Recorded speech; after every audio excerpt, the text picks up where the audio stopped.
Howdy folks, this is Professor Ryan, and what we're going to do in this microeconomics video is we are going to talk about costs in economics. We are also going to talk about a concept called the short run versus the long run, which is they are both related to costs. And so this entire video is about the idea of costs in economics. And when I say costs, I can be referring to households, I can be referring to a business, I can also be referring to an entire society. So this idea of costs can be applied to both microeconomics and macroeconomics. However, it is generally really focused on microeconomics, and that's why this is in a microeconomics class. Okay? So the idea of a cost, what is a cost? Okay? Well, here's one definition. I'm going to give you a couple definitions. What is a cost? All right. Now, you probably already know what a cost is. You probably think of a cost as, for example, how much does a soda cost, right? You think of cost as the price of the thing you're buying.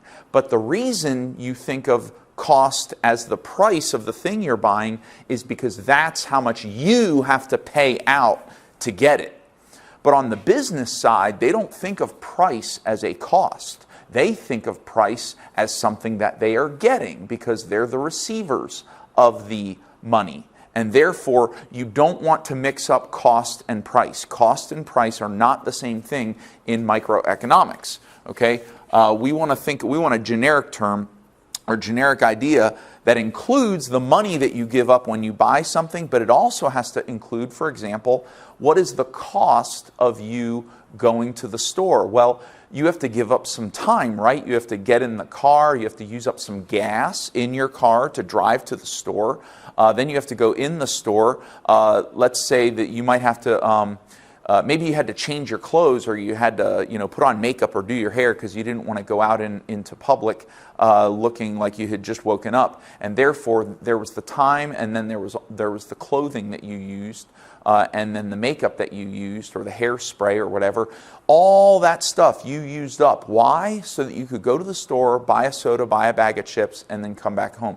Okay, so those are all things that you had to use up or give up in order to go to the store and get your soda and your chips. And so these are all costs, and we're gonna talk about that. A cost is, I'm going to give you a couple definitions here. The first one I'm going to give you is something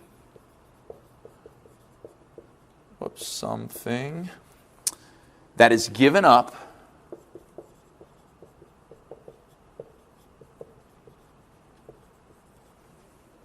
in order to get something else.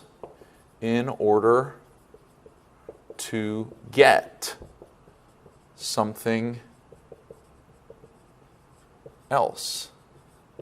Okay? So that's one definition of a cost, something that has to be given up in order to get something else. Okay, I have all this stuff here, I want that over there. I have to give up some of this stuff to go get that over there. All the stuff I'm giving up, that's the cost. Now the thing I'm getting over there, we call that the benefit. So we have a cost and we have a benefit. Okay, we're not talking about benefits today. We're only talking about costs. Here's another decent definition.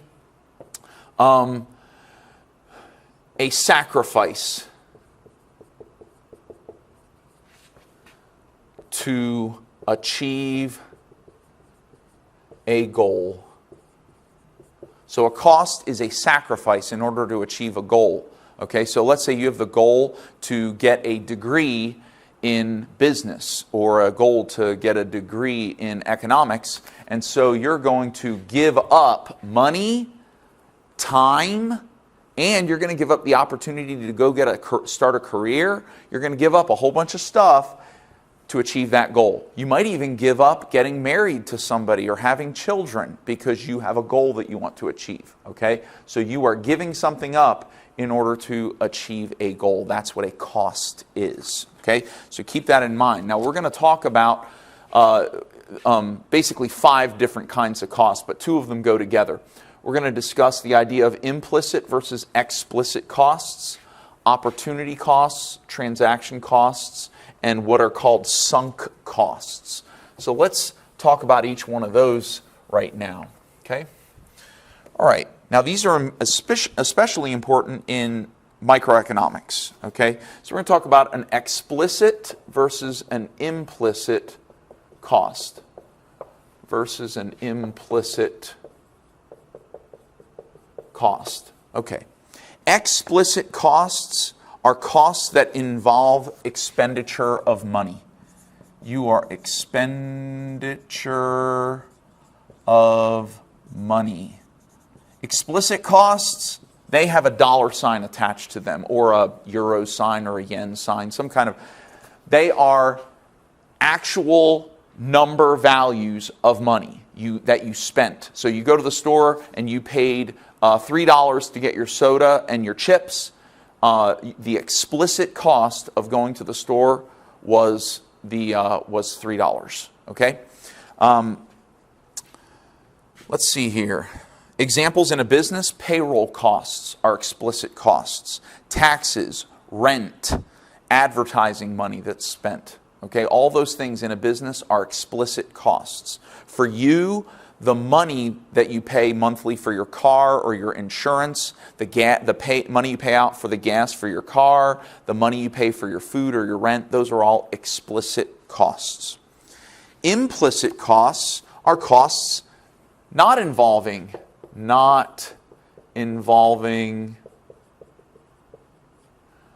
dollar expenditures. Okay, so do you remember the example where I said that you had to spend time to drive to the store? You had to give up some time to go to the store to get your chips and your soda.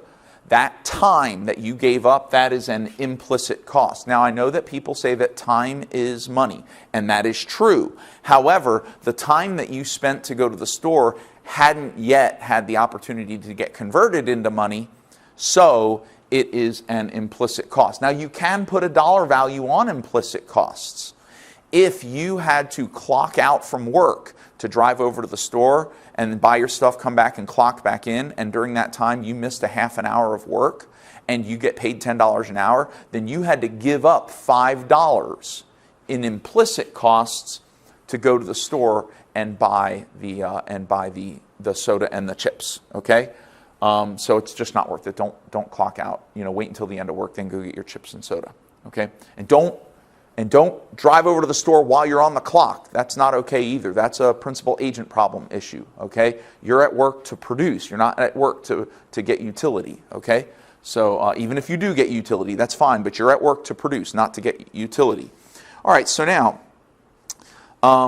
so that's basically the difference between an explicit and an implicit cost. Okay, and what we have, see, here's the thing. It's interesting. In business, only explicit costs are recorded by accountants. Okay, so the things that go on the books, the things that go on the financial reports in a business are explicit costs. They don't put implicit costs not recorded by accounting. Okay? So these implicit costs for a business are not going to be on the financial records of the business. However, they are considered by economists. Okay? And also finance people. Finance people, they care about the implicit costs because they want to make a comparison between one business opportunity and another business opportunity for that business. And so the finance people are going to consider the implicit costs, but what they really want to do is they're going to want to convert the implicit costs into explicit costs. Okay? Economists go much further than that. Okay? Implicit costs. Let's see if I get any examples for a business. Sure. Here's a great example of an implicit cost. Sometimes, let's say a business is buying materials from a supplier and they don't really like that supplier anymore, so they want to find a different supplier for their tires. Well, they're going to have to spend time they're going to have to, it's going to take some time to investigate new suppliers, and so their employees are going to have to spend time not doing other things, but looking for a new supplier. And then you have to, now there could be some explicit costs with changing suppliers also, but there will also be some implicit costs. Time is usually one of the biggest implicit costs that we deal with. Okay, so consider that. All right. Okay, so that's explicit costs versus implicit costs. Explicit costs, they're going to have a dollar sign. Implicit costs, they're not going to have a dollar sign. Okay. All right, let's talk about opportunity costs. I want you to think about what an opportunity is. What is an opportunity? An opportunity cost. Okay, an opportunity is a chance to do something, right? Your friend calls you up, says, hey man, I got an extra ticket for the football game. Do you want to come with me? Okay, so you now have a chance to go to the football game. Okay, you have an opportunity has been presented to you to go to the football game, right? Or you get a phone call, you're looking for a job, you get a phone call from a company, they say, hey, we really want you to come work for us. Why don't you come over here, fill out the paperwork, and work for us. We think we're going to be a really good fit. We think you're going to love it here. You now have the opportunity to go work that job. That's a chance to go work that job. So an opportunity cost is when you take that opportunity and you give it up because it's a cost. You're giving up a chance to do something. You're sacrificing a chance to do something. Why? Because you're trying to get something else. You're trying to get a bigger goal. You want something else other than, your friend says, hey, let's go to the football game. But then you have the opportunity, let's say, to go to a basketball game, okay? And you like basketball better than football. And so you say, well, I'm going to give up the opportunity to go to the football game so that I can go to the basketball game. Why are you doing that? Because you like basketball more, because you're going to get more out of the basketball game. On the other hand, if you give up the basketball game to go to the football game, now the basketball game is the opportunity cost and you take advantage of the football game. Another thing that you're giving up if you go to the basketball game is you're giving up time with your friend. Now, it could be that you didn't really want to hang out with that friend in the first place, so let's not consider that. We don't want to make it too complicated. But an opportunity cost is the way economics textbooks, they typically define it like this. It is the value of the next best alternative, of the next best alternative as a result of making a decision, or let's just say when you make a decision, or when you choose something. Okay? So you make a decision, you decide to go to the basketball game, so the next best thing you would do if you didn't go to the basketball game is you would go to the football game. So you give up the football game to go to the basketball game. Since the football game was your next best alternative, that's the next best thing that you were going to do, whatever the value is, whatever utility or benefit you would have gotten out of going to the football game, you're giving that utility up so that you can go get the utility of the basketball game. I'm going to give you another definition of opportunity cost. Here it is. The sacrifice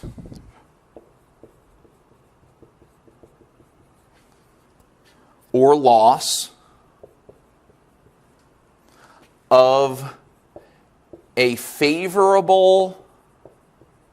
See, sometimes people give something up, but it wasn't favorable. They didn't want to do it anyways. They didn't want to do it in the first place. So they didn't really give it up because they didn't lose anything. They didn't even want to do that thing. Okay? So the sacrifice or loss of a favorable chance or prospect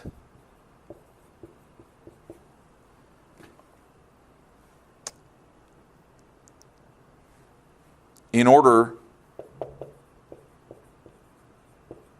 to get something, that's a something, that's supposed to be an H and an I, something better. Okay?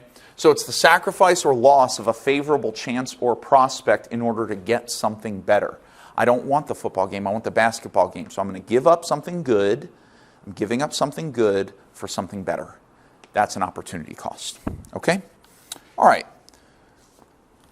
That's pretty good. So let's now talk about, well, what are some examples of opportunity costs? I'm going to erase these definitions.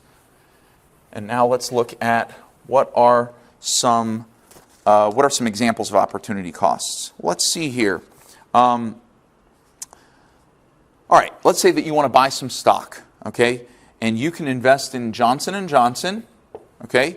Or you can invest in another company, SRE, okay? So you can invest in either one of these companies, right? If you choose to put your money into Johnson & Johnson, then you're giving up all of the benefits, all of the money that you would have gotten if you had invested in this other company. And so, now hopefully what you get from this company is more than what you got from this company. But sometimes when we don't know what's going to happen in the future, giving something up is,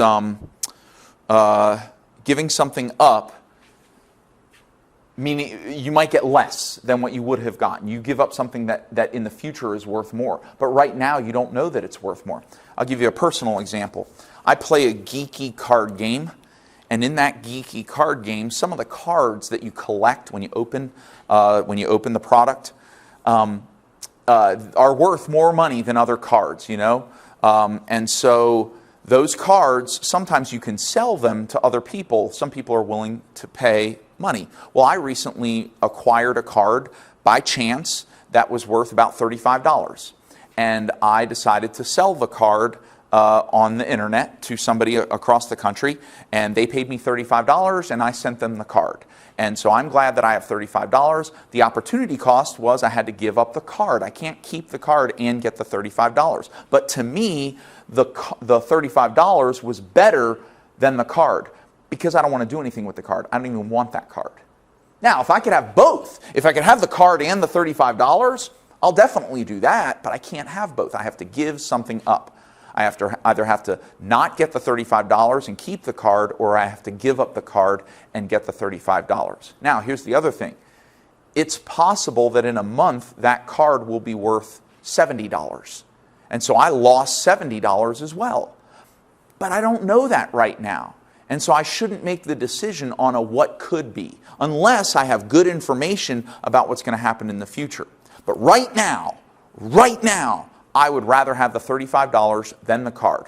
So I put it in an envelope, I mail it off, they give me $35, and we are both happy. Okay? That's economics. So these are examples of opportunity costs.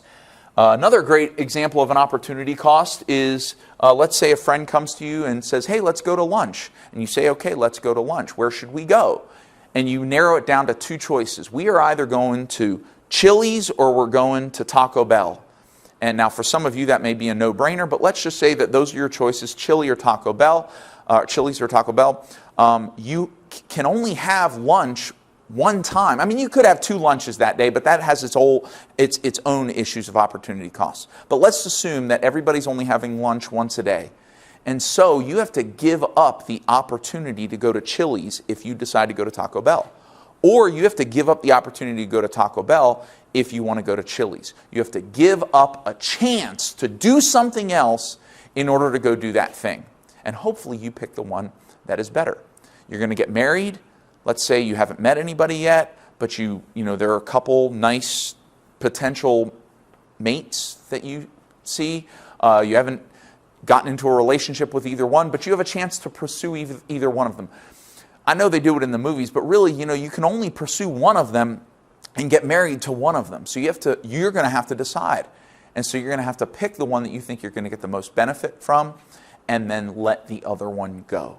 Okay? And that's just the way it is with decisions in life. That's economics. Economics is all about trying to make the best decision for what's going to be best for you and your family and whatever's important to you for the future. Okay? All right, that's opportunity costs. All right, let's see here. Let's go to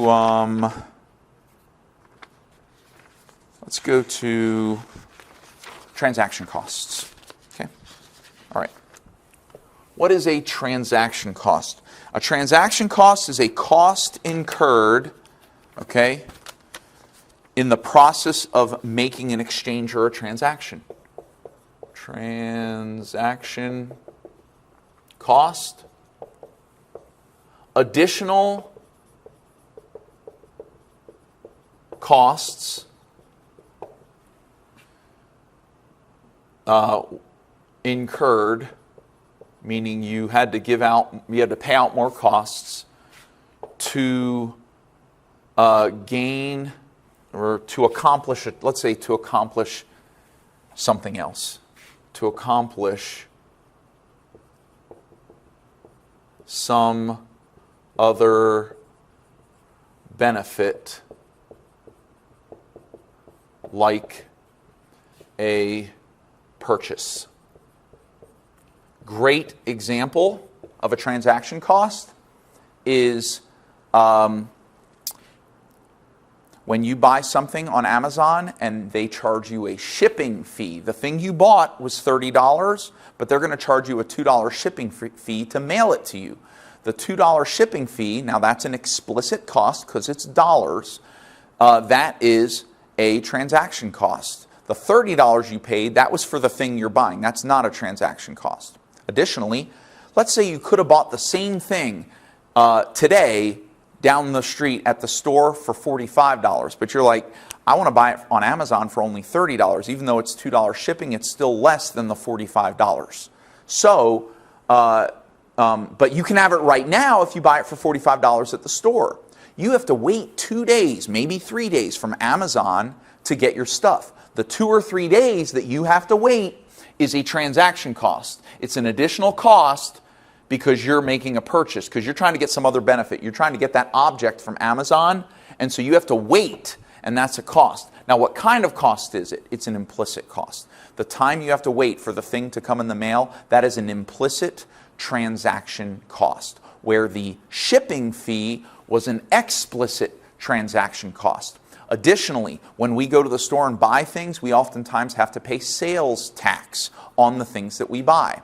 Sales tax is an explicit transaction cost. It's not the thing you're buying, it's an additional cost to the thing you're buying, therefore it's a transaction cost. Now, transaction costs are extremely important in business. You should never overlook the transaction costs. An implicit transaction cost is what about the cost of going from your house to get in your car to drive to work? A lot of people forget about the transaction cost, how long it takes you to put your shoes on, grab your keys, grab your wallet, and go get in your car. That probably takes like 2 or 3 minutes. But this is what people will say, well, I have to be to work at 4 o'clock, and it takes me 15 minutes to get to work, so I need to stop watching TV at 3:45 so I can be to work by 4 o'clock. No, no, no, no. You are leaving out the transaction cost between turning off the TV and driving away in your car. Like I said, it's going to take at least 2 or 3 minutes. You may even have to use the restroom before you go get in your car. You've got to account for transaction costs of time. You need to turn off the TV at 3:40 so that you can put your shoes on, maybe use the restroom, grab your wallet, grab your keys, go get in your car, especially if you live in an apartment and your car is downstairs, it could take you 2 minutes just to get to your car. Unlock your car, open the door, get in the car, shut the door, put your seatbelt on, put the key in, start up the car, and turn on the radio and you got to reverse. You're not moving forward, you got to reverse out of your parking space before you can drive away. You have to account for the time that it takes between the time you stop the activity and start driving towards work. That could take a good 5 minutes. And that's if you're really moving, if you're really goal-oriented on that. Okay? So be careful about the transaction costs of time. They're important. So, transaction costs, don't overlook them in business. If you overlook them in business or in your personal life, they can really pile up to where you don't even realize how much money you've been spending or how much time you've been spending just on transitions or transactions from one thing to the next thing. Okay? So, transaction costs, very important. Let's see if I have any other good examples in here. Let's see here. Nope. Okay, let's move on to sunk costs. What is a sunk cost? All right. Sunk cost. Sunk costs. All right, a sunk cost is a cost already incurred that cannot be recovered. Costs already, let's say already spent. Costs already spent that can't be recovered by, that can't be recovered. Okay, you'll never get that money back. You'll never get that time back. You'll never get any of it back. And cannot be changed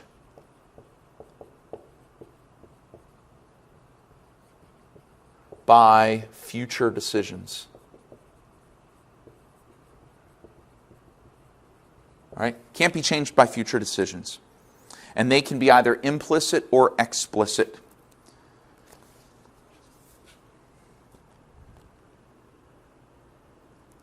All right, here's a couple examples. A sunk cost.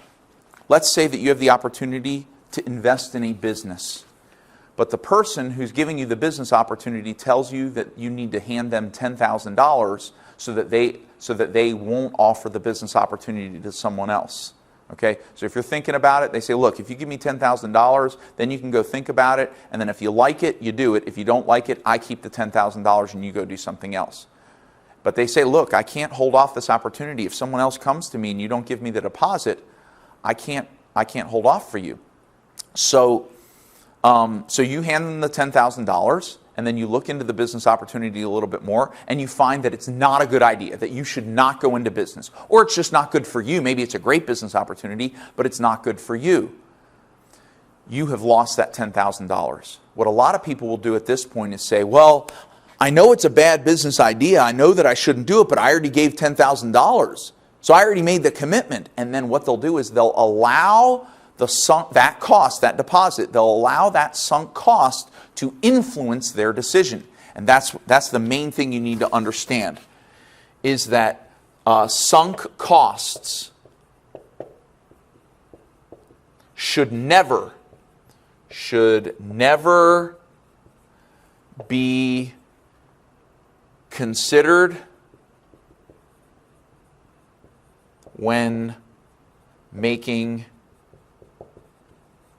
a decision. You should never consider the costs that are lost.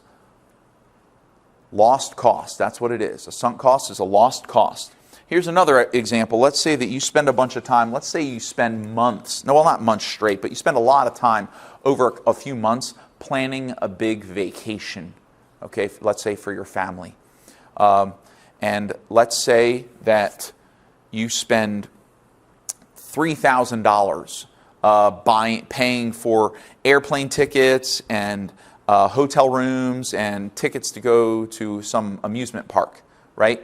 And then a few days before you go on your trip, you find out that your father is sick and could actually die and maybe needs help, is going to be in the hospital for a week or two, okay? You're probably going to think to yourself, I need to be around for my father. And so, but then what you're also going to think to yourself, I just spent all that time and money planning this vacation, and let's just say you can't get any of that money back. Let's say that it was all non-refundable things that you purchased. You could give it to somebody else, and that's fine. But you're not going to enjoy it, that's for sure. So for you to decide, well, I have to go on this vacation because I already spent all that money and all that time planning it. No, you don't. You don't have to go on that vacation. That's a sunk cost. It should have nothing to do with the decision that you're about to make about going on the vacation or not. You should be ignoring sunk costs when you're making a decision about what to do in a situation. Now, if you can recover some of the money, that money is not a sunk cost. That's an asset. Sunk costs are money and time and implicit and explicit costs that are gone and can't be recovered. Okay? So those are sunk costs. Sunk costs are very important in in business. And I recommend that you ignore them when you're making important decisions, unless you're able to recover some of them. Okay? All right, let's move on now to short run versus long run. Short run versus long run. Okay, in a business, or in economics, let's say in economics, the concepts of short run and long run have very specific definitions, and I'm going to give those to you right now. Short run and long run. Now, before we discuss short run and long run, I need to discuss a concept that we've already discussed, I believe. Whoops. But if you haven't heard of this yet, then I'm going to try and sum it up for you. We got to review the idea of fixed costs in a business. You may recall the formula that total cost in a business is equal to variable costs plus fixed costs. And what are fixed costs in a business? Fixed costs are things that businesses spend money on, and that money amount doesn't change. So for example, they might have a 5-year contract, a 5-year lease on the building that they rent. And let's say that every month they pay out $17,000 to rent that building. They have to pay that $17,000 every month. If their production goes up, they still only have to pay $17,000. But if their production goes down, even if they produce quantity of zero, even if they don't produce anything at all, they still have to pay their fixed costs. Okay, so fixed costs are very important. Short run versus long run has to do with fixed costs in a business. The short run is a period in the production, or let's say a period of time. I don't want to say a period of time.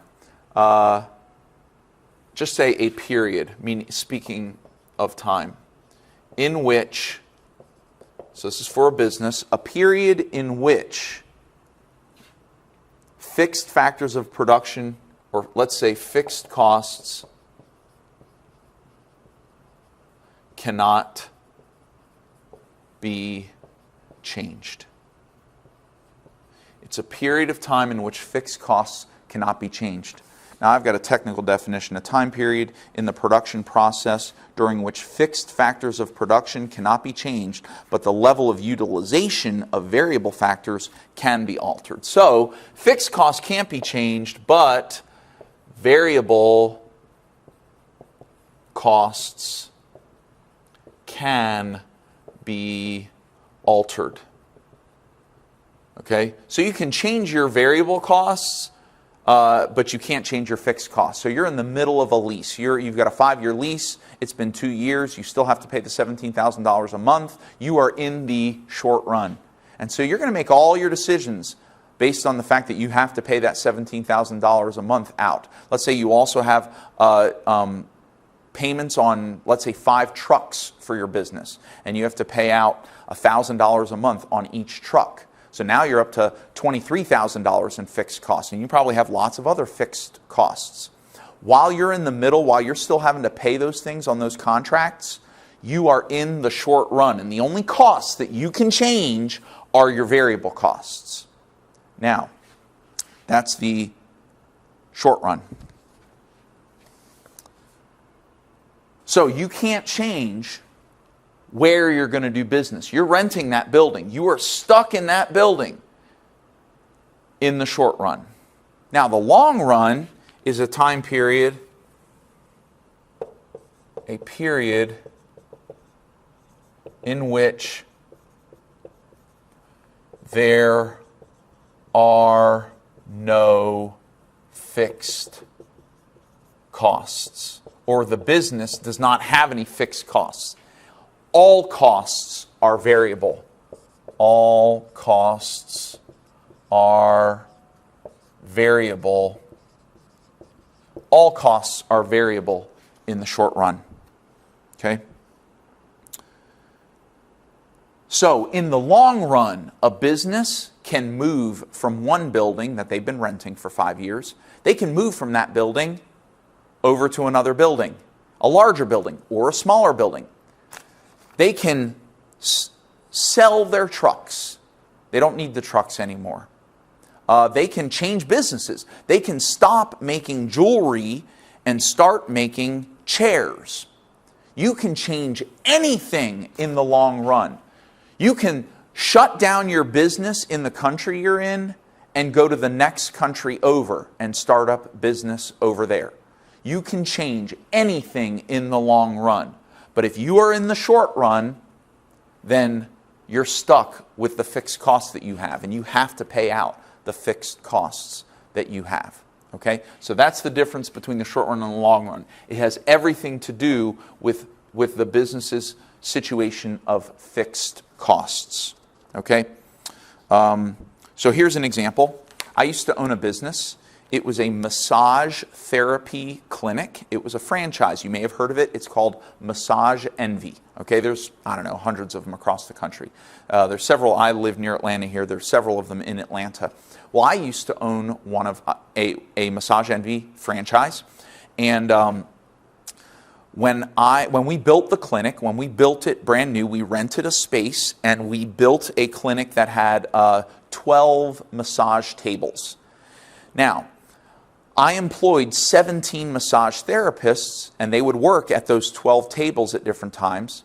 But the only thing I can really change, I had to pay for those tables, and I had to pay for the rent on the building. Now, in the short run, I can't change the number of tables I have because I only have so many rooms in the building, and I can only fit so many tables. I was at the maximum number of tables. Now, there's only 168 hours in a week. Now, we were only open for 88 hours a week, but I could extend my hours. That's a variable thing here. Okay, extending the hours, that's a variable thing. That doesn't affect my fixed costs. But I couldn't change the number of tables. I could change how many therapists I had working. I could fire some of them, or I could hire more of them. Some of them could quit, and I could decide not to hire more. That's all variable. But I couldn't change my fixed costs in the short run. Now, in the long run, I can change anything. I can sell some of the tables and make the business smaller. I could knock down the wall, rent more space next door, create 6 more rooms, and put 6 more tables. So in the long run, I could do a lot. I could expand the business. I could even close the business in the long run. Okay? But in the short run, these fixed costs, they are ruling over me. They are very important. Okay? All right, now let's talk about the factors of production in the short run and long run, and profit and loss in the short run and the long run.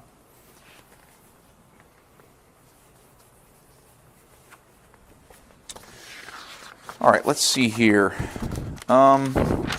Factors of production. In the short run,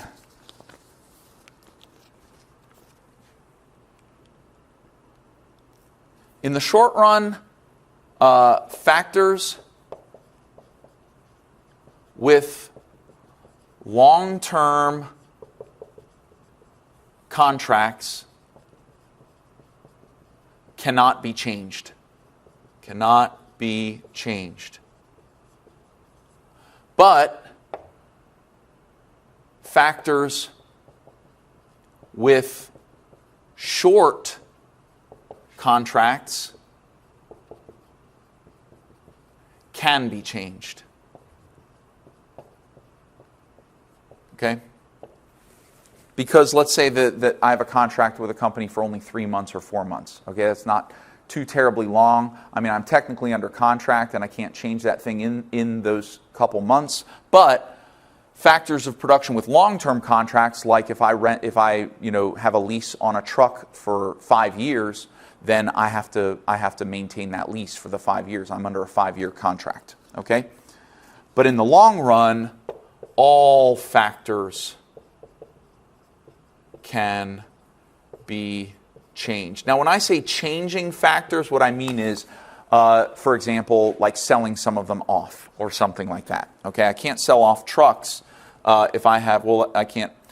I can't bring back the trucks to the company that I'm leasing them from if I'm under contract with them without getting in trouble. They'd probably sue me, or I'd probably have to pay a huge fee or something, okay? Which is actually a reasonable thing. You can consider that, okay? And in the long run, there are no long-term contracts.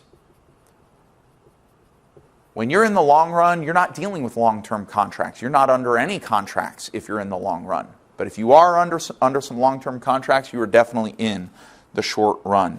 So let's talk about land, labor, and capital. Land, labor, and capital in the short run and the long run. All right, land in the short run. So real estate. Usually we have to rent real estate. Real estate is expensive and usually involves long-term contracts for leases. So you can't change, okay? So real estate can't change in the short run. But of course, in the long run, you can move to a new location. Move to a new location in the long run, okay? On the other hand, there's other kinds of land, natural resources, like you might get materials from a company like limestone or crude oil or trees, lumber, that sort of thing. So raw materials are usually, you can increase or decrease your consumption of raw materials because they're usually not as expensive as your real estate is, okay? And then, of course, in the long run, you can stop using raw materials if you want to in the long run, okay? You can change the types. You can change the types of material that you use, okay? All right? How about labor in the short run and long run? In the short run, most cases, as long as, so if you don't have a labor contract, let's put a line here. As long as you have no contract for labor, like union contracts, if you don't have any union contracts, you can make any changes to labor. Make any changes you want. You can fire people, you can hire people, whatever you want to do. But if you have a long-term contract, like a union contract, then you can't make any changes to that contract because you are under that contract. A lot of times labor contracts last for several years, 3, 4 years, the labor contract before it gets renegotiated, okay? But when it's time to renegotiate the contract, in the long run, you can renegotiate it, okay? You can renegotiate long-term contracts,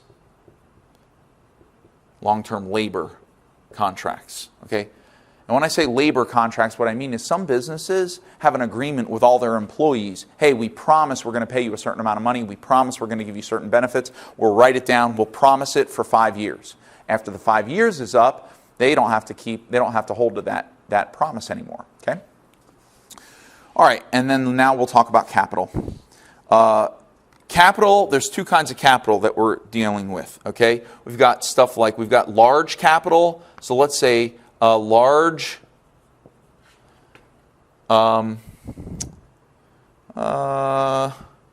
call it large capital, which basically means expensive capital. And then we have small capital, which is cheaper. So cheaper capital is like screwdrivers and power tools and nails and chairs, that kind of stuff. That stuff's kind of cheap.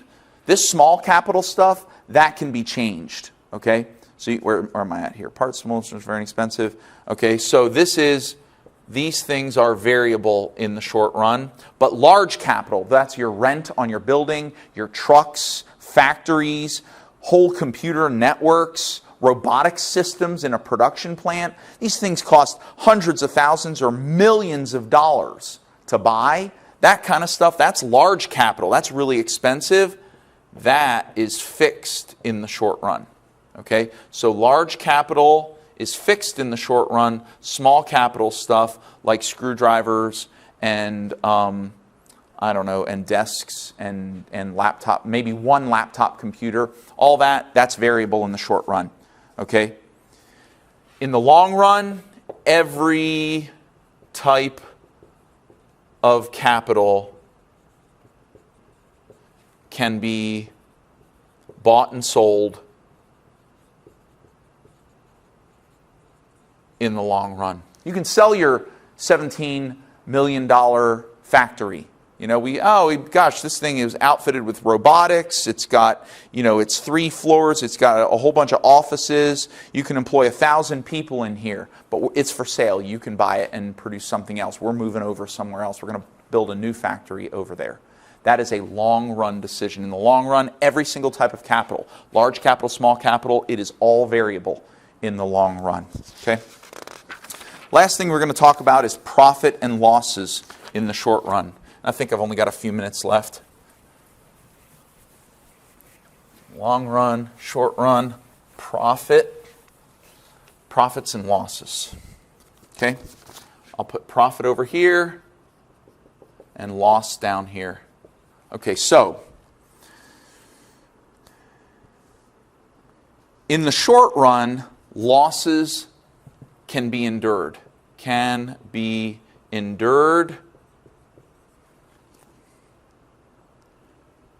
Because they have fixed costs. They have to cover their fixed costs no matter what, so they might wind up losing money if they don't cover their fixed costs. Okay? A lot of times, some of the losses can be temporary sometimes. All right, so in the short run, if you're experiencing a loss, if your company is experiencing a loss and you're in the short run, maybe you can endure that just for a little while. Okay? Profits are often sustained, meaning you often keep your profits in the short run, because if you're profiting, other people in the short run aren't able to get on the bandwagon with you. It's going to take them time to try and go get some of your profits if they want to compete with you. Okay? Hard to compete with you. So other companies have a hard time competing with you because you know how to do something and you have capital that maybe they don't have. So oftentimes, profit in the short run is often sustained. Losses in the short run, they can be endured. Now move over here to the long run. In the long run, losses are not acceptable. Okay? In the long run, if you're facing a loss situation where you're not going to profit and you can sell everything off, that's what you're going to do. You're not going to go back into the short run in a losing situation. You're going to move on to another company, you're going to retire, or you're just going to close down shop altogether, sell off all your stuff and see what somebody else wants to do with it. In the long run, unfortunately, profits do not last.